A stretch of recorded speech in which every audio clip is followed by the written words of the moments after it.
Here আপা, মাসি, খালাম্মা, ইঁদুর মুখী মনে রাখিস। নারীরাই কিন্তু নারীদের ভালো চায় না, নারীরাই নারীদেরকে নিয়ে ট্রলিং করে, তাদের শারীরিক গঠন চেহারা নিয়ে কটু মন্তব্য করে।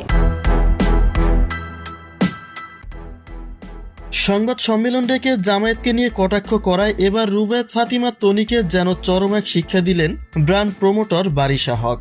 তিনি বললেন, আমাকে বয়কট করতে চেয়ে আজ নিজে নিজে বয়কট হয়ে যাচ্ছে। নিয়তির কি খেলা। যদিও বারিশা তার ফেসবুক পোস্টে কারো নাম মেনশন করে কিছু বলেননি, তবে এমন কথার তীর যে তনির উপরে ছোড়া হয়েছে সেটা বুঝতে কোনো রকম কষ্ট হয়নি নেটিজেনদের। তার এমন পোস্টের পরে মন্তব্যের ঘর ছেয়ে যাচ্ছে তনিকে নিয়ে সমালোচনায়। কেননা সংবাদ সম্মেলনে জামায়াতের নিবন্ধন বাতিল চাইতে গিয়ে বয়কটের মুখে পড়েছেন রুবায়েত ফাতিমা তনি।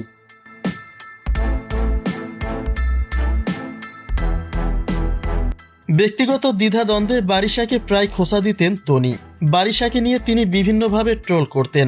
বারিশার নাম দিয়েছিলেন ইঁদুরমুখী। যদিও বিতর্কে তারা কেউ কাউকে ছাড় দেন না, তবে মাঝে মাঝে বারিশাকে বয়কটের ডাক দিতেন তনি। কিন্তু নিয়তি যেন উল্টো দিকেই বৈঠা বায়। অন্যকে বয়কট করতে গিয়ে তনি নিজে নিজে বয়কট হয়ে যাচ্ছেন বলে নিজের ফেসবুকে খোঁচা মেরেছেন বারিশা হক।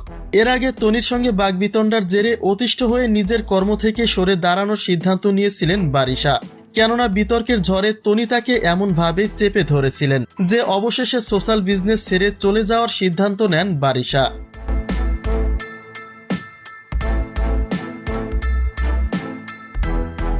কিন্তু পরিশেষে সেই চাপ যেন নিজের কাঁধেই পড়ল রুবায়েত ফাতিমা তনির। জামায়াত ইসলামের নিবন্ধন বাতিল চেয়ে চরম এক তোপের মুখে পড়েছেন তনি। জামায়াতকে বট বাহিনী বলার পরে তাকেই বয়কটের ডাক তুলেছে নেটিজেনরা। সোশ্যাল বিজনেসের যারা তার কাস্টমার তারাও তনির সমালোচনা করেছেন। কেননা অভিযোগ উঠেছে তিনি রাজনৈতিক সুবিধা পেতে ভিন্ন মতবাদের রাজনৈতিক দলকে বয়কটের ডাক তুলেছেন। তিনি তার ব্যক্তি স্বার্থ হাসিল করতে সংবাদ সম্মেলন করেছেন, যার ফলে মানুষ তাকে বয়কট করছে। আর সেই প্রভাবটা চরমভাবে প্রভাবিত করেছে তার ব্যবসা প্রতিষ্ঠানেও।